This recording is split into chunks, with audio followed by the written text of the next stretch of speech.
Bonjour, aujourd'hui c'est le 10 août et notre méditation est basée sur Romains chapitre 11, verset 33. Quelle profondeur ont la richesse, la sagesse et la connaissance de Dieu, que ses jugements sont insondables et ses voies impénétrables. En effet, Paul va commencer bientôt une partie de Romains que nous appelons la partie pratique de l'épître, comme dans d'autres épîtres, notamment Éphésiens et Colossiens. Il a une partie où il va annoncer l'évangile, où il va expliquer l'évangile. Et ensuite, il y aura cette partie pratique qui commence ici au chapitre 12. Et avant de faire cela, il va en fait louer Dieu. On appelle ça une doxologie. C'est comme s'il était en haut des Pyrénées, en haut des Alpes, et il contemple maintenant tout ce paysage, tout ce qu'il vient de recevoir du Seigneur, de cette révélation qu'il a eue de l'Évangile.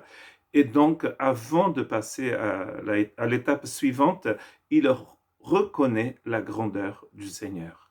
La grandeur du Seigneur dans la justification par la foi, la grandeur du Seigneur dans la rédemption, la grandeur du Seigneur dans la propitiation et la sanctification, la grandeur du Seigneur dans la libération par l'Esprit Saint. Et là, il va louer le Seigneur pour toute cette grandeur qu'il a en lui et qu'il a manifestée par la proclamation de cet évangile, par ce Fils qu'il a envoyé sur cette planète, par la mort, la résurrection, l'ascension et la glorification de notre Seigneur Jésus-Christ. Quelle profondeur ont la richesse, la sagesse et la connaissance de Dieu. C'est comme s'il regardait du haut des sommets, d'un sommet, et il voyait cette profondeur et cette richesse de la sagesse et de la connaissance de Dieu. Et nous pouvons d'ailleurs voir cela dans un autre texte, dans Romains chapitre 2, verset 4, il dit ceci: « Où méprises-tu les richesses de sa bonté, de sa patience et de sa générosité, en ne reconnaissant pas que la bonté de Dieu te pousse à changer d'attitude. » Mépriser la richesse et la bonté de sa patience et de sa générosité. Dieu est riche en bonté, en générosité. D'ailleurs, c'est écrit dans l'Ancien Testament que Dieu est lent à la colère et riche en bonté. Et ici, il est riche aussi en patience, en générosité.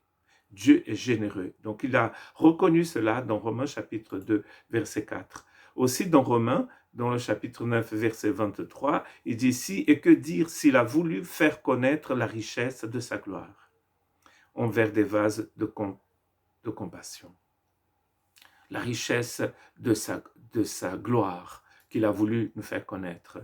Dans Colossiens 2, Paul a écrit: « Je combats ainsi afin qu'unis dans l'amour, ils soient encouragés dans leur cœur et qu'ils soient enrichis d'une pleine intelligence pour connaître le mystère de Dieu, aussi bien du Père que de Christ. » Donc il parle ici de la richesse du Christ.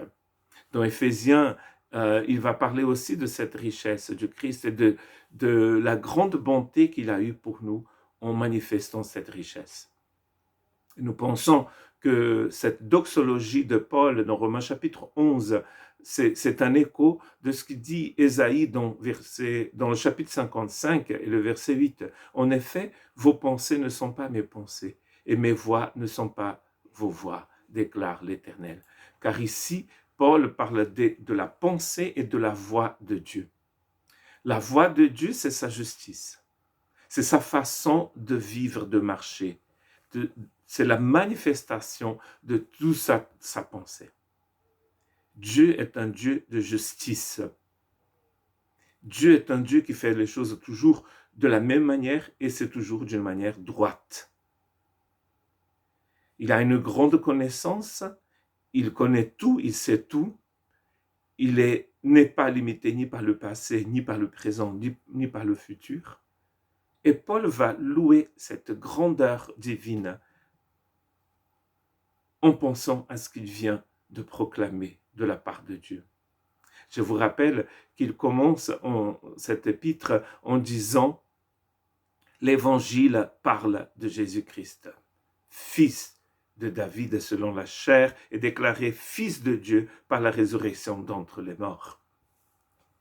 Donc une fois qu'il a expliqué ce que ça veut dire, ce Jésus, fils de David dans la chair, et fils de Dieu, Dieu Emmanuel avec nous, qui vient pour nous sauver, une fois qu'il a médité sur ces choses et qu'il pense arriver à la fin de ce qu'il devait nous dire, ce qu'il devait dire d'abord à l'église de Rome, il se met à genoux et il loue la profondeur de la richesse, de la sagesse et de la connaissance de Dieu.